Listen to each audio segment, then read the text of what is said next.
شروع کرتا ہوں اللہ کے نام سے جو دلوں کے راز خوب جانتا ہے۔ وراثت میں حصہ۔ کل میرا بھائی آیا اور مجھے 10 لاکھ روپے دے کر کہا کہ یہ تمہارا ابا کی وراثت میں سے حصہ ہے۔ والد صاحب نے انتقال کرتے وقت ترکے میں 2 منزلہ مکان چھوڑا جو اس وقت 40 لاکھ کا تھا۔ 25 سال گزر گئے، ہم بہنیں خاموشی سے منتظر رہیں کہ بھائی خود ہی تقسیم کریں گے۔ پچھلے ماہ بھائی نے وہ مکان 4 کروڑ روپے میں بیچا۔ مجھے 25 سال پہلے کے حساب سے صرف 10 لاکھ روپے دیا ہے۔ کیا یہ زیادتی نہیں ہے؟ اس خاتون نے مولانا صاحب سے اضطراب کی حالت میں یہ سب پوچھا تو مولانا صاحب نے کہا بالکل زیادتی ہے۔ اول تو وقت پر تقسیم ہونی چاہیے تھی، لیکن اگر 25 سال بعد جائیداد کی تقسیم ہوئی ہے تو ورثاء میں آج کی قیمت کے اعتبار سے حصہ تقسیم ہوگا، بلکہ جتنے سال بھائی نے فائدہ اٹھایا اس کا کرایہ بھی اس پر واجب الادا ہے جب تک کہ دیگر ورثاء خود ہی معاف نہ کر دیں۔ یہ ایک بہن کا مسئلہ تھا جس کے بھائی نے لا علمی یا پھر چالاکی سے بہن کے حصے کا بڑا حصہ مار لیا۔ ہزاروں ایسے لوگوں کی بھی کمی نہیں جنہوں نے باپ کے مال پر صرف قبضہ ہی نہیں کیا بلکہ حق سمجھ کر کھایا بھی ہے۔ میرا اس سے پہلے ایک آرٹیکل شادی میں جہیز جیسے بوجھ سے چھٹکارا پانے کے حوالے سے بھی تھا۔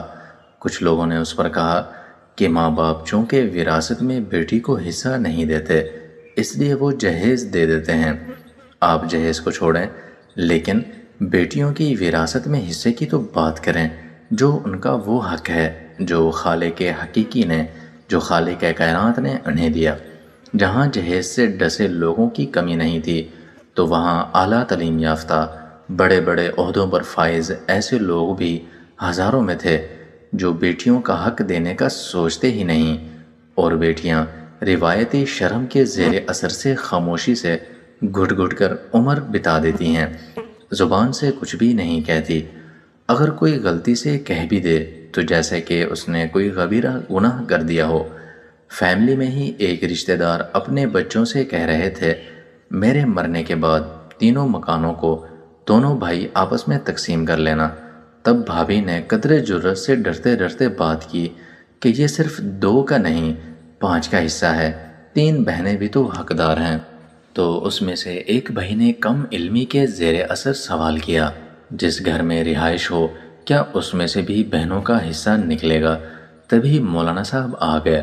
انہوں نے تفصیلاً بتایا کہ جہیز اور شادی کے اخراجات کا وراثت سے کوئی تعلق نہیں ہے، وہ صرف والدین کی طرف سے تحفے تحائف تو ہو سکتے ہیں، اور ترکے کے لیے رہائشی ہو یا غیر رہائشی اس کی کسی قسم کی کوئی بھی شرط نہیں ہے۔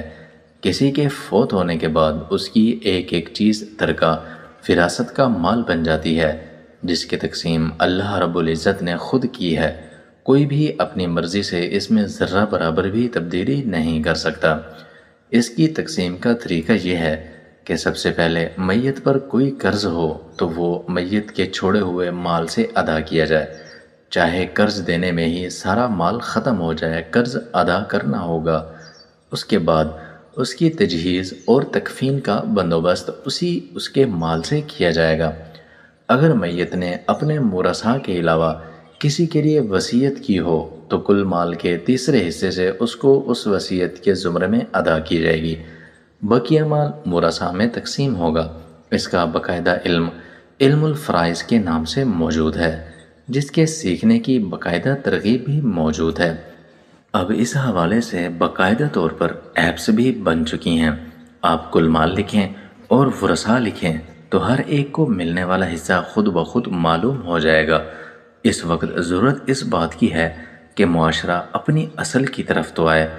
وہ تمام حقوق جو رب کریم نے کسی کے بتائے وہ پورے کیے جائیں۔ اس میں نہ ہی شرمانے کی بات ہے اور نہ ہی گھبرانے کی۔